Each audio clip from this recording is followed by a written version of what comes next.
Today we're going to take you to the Rome aqueducts.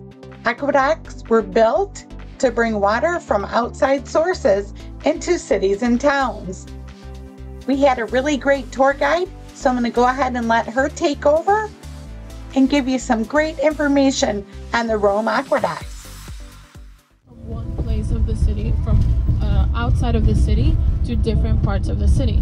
So the Roman Empire was full of aqueducts. It had approximately 200 aqueducts, of which Rome had about 11. Not as many, but it's a lot if you consider the size of them.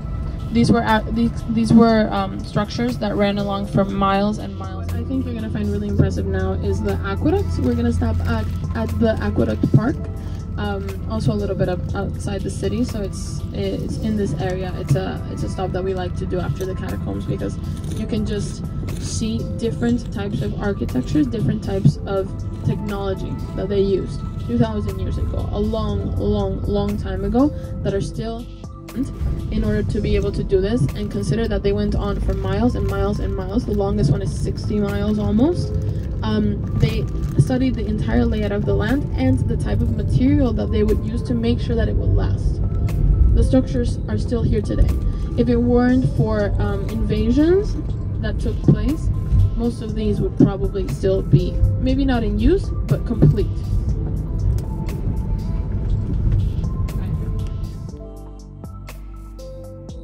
Aqueduct water supplied public baths, latrines, fountains, private households, and it also supported mining operations, milling, farms, and gardens. Aqueducts moved water through gravity alone. There was a slight overall downward gradient within conduits of stone, brick, concrete, or lead. The steeper the gradient, the faster the flow. Most conduits were buried beneath the ground and followed the contours of the terrain. Obstructing peaks were circumvented or less often tunneled through. Where valleys or lowlands intervened, the conduit was carried on bridge work. Most aqueduct systems included sedimentation tanks, which helped to reduce any waterborne debris. Aqueducts were protected by law and custom. The supply to public fountains took priority over the supply to public baths. Rome's first aqueduct was built in 312 BC. It supplied a water fountain at the city's cattle market. By the 3rd century AD, the city had 11 aqueducts, sustaining a population of over 1 million. By the late 3rd century AD, the city was supplied with water by 11 state-funded aqueducts. Their combined conduit length is estimated between 780 and a little over 800 kilometers. Most Roman aqueducts were flat-bottomed, arch-sectioned conduits approximately 2.3 feet wide and 5 feet high internally.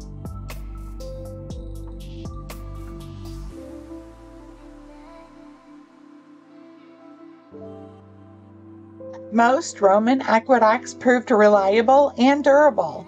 Some were maintained into the early modern era, and a few are still partly in use today.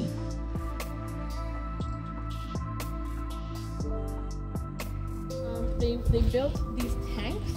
Every few miles they built tanks. They were known then as castellum, which were directed onto other pipes, other tanks, other pipes, other tanks, and so on and so forth until they So again, I mentioned the years of service, and this was important. It's connected to the entire underground system. Afterwards, they start sloping downhill little by little, so that they could later connect to only the underground system. So they were strategized purposefully in order to be overground in areas that were more flat, and then to be underground in areas that were more slopey, that were more hills.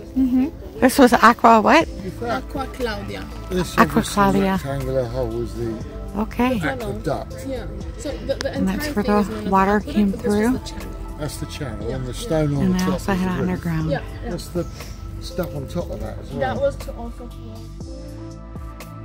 The bulk of the Roman water system ran below the city, burrowed through 260 miles of rock and about 30 miles of above ground bridges and crossways. At the height of Rome's population, the ducts provided up to 1 cubic meter of water for every person. Towards the last days of the Roman Empire, many of these aqueducts were destroyed by invading German tribes as they sought to cut off Rome's water supplies.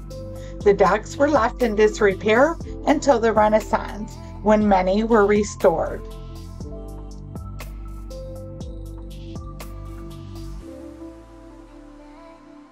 I hope you enjoyed my tour of the Rome aqueducts. Please don't forget to subscribe, like, and share my videos. And remember, it's up to you to make it fun, make it yours. We'll see you the next time.